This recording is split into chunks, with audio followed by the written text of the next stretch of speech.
اعداد د جهاد فریضه ده. دا قاعده ده چې ما لا یتم الواجب الا به فهو واجب. جهاد بد اعداد نه ممکن دی. جهاد فریضه ده. د جهاد فریضه بد اصلحې د زده کول نه کېدای شي. نو د اصلحې زده کول فریضه د جهاد لپاره ده که نه ده؟ اعداد د جهاد فریضه ده. تحريض على القتال فریضه ده.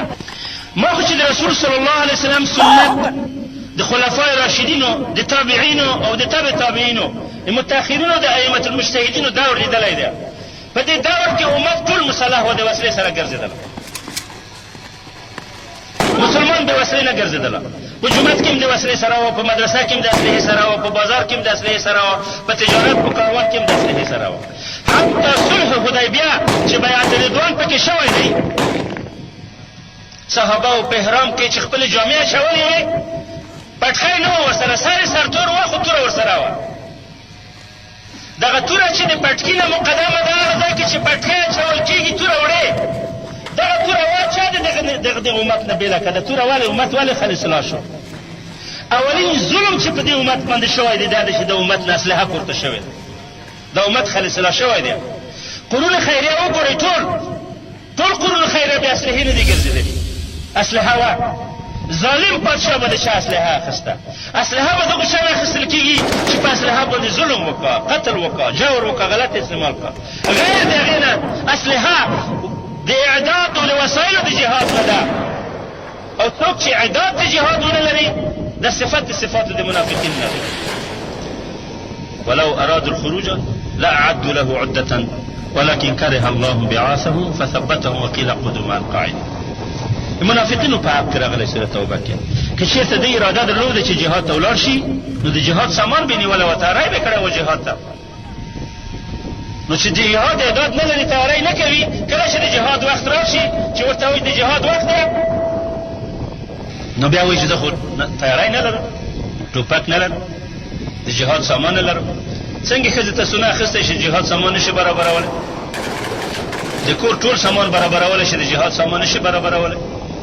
یو صفت د صفاتو منافقینو نه دا دی چې سړی عده د جهاد په کور کې ونه لري. عده د جهاد نه درلودل دا یو صفت د صفاتو د نفاق نه دی.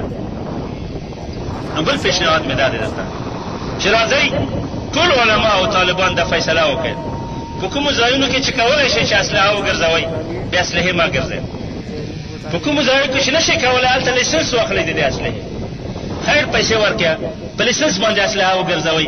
غل ځان ته اسلحه ګرځوي د غلې دپاره او د غو دپاره لیسنسونه جوړوي. ملا د جهاد دپاره وسله پیدا کړه، د دې دپاره لیسنسونه وګرځوي. هېڅ ملا د بې ټوپکه نه ګرځي او هېڅ طالب د بې اسلحې نه ګرځي. دا سنت وبولئ، داسې سنت وبولئ لکه لونګۍ باندې چې پابندي کوئ، تر څو چې ستاسو عالم رعب د فاسد خلکو په زړونو کې پیدا شي. تاسو د لوړتیا سره د دین لوړتیا راځي، تاسو د قوت سره د دین قوت پیدا کېږي.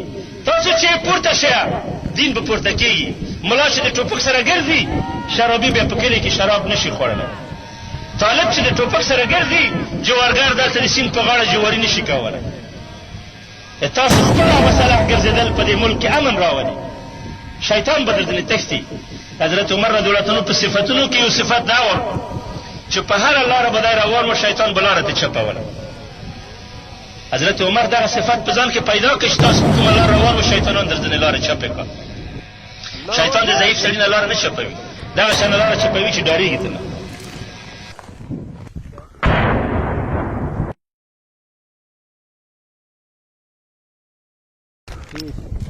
دا د تاسو وینئ چې د افغانستان د اسلامي امارت مجاهدینو په هر نوع شرایطو کې خپلو نظامي تعلیماتو ته پوره توجه کړې ده تر څو خپل وطن د یرغلګرو دشمنانو له مردارو منګولو څخه وژغوري او د خپل دین عزت او ازادۍ په لاره کې هر تېري کوونکي ته غاښ ماتونکی ځواب ورکړي.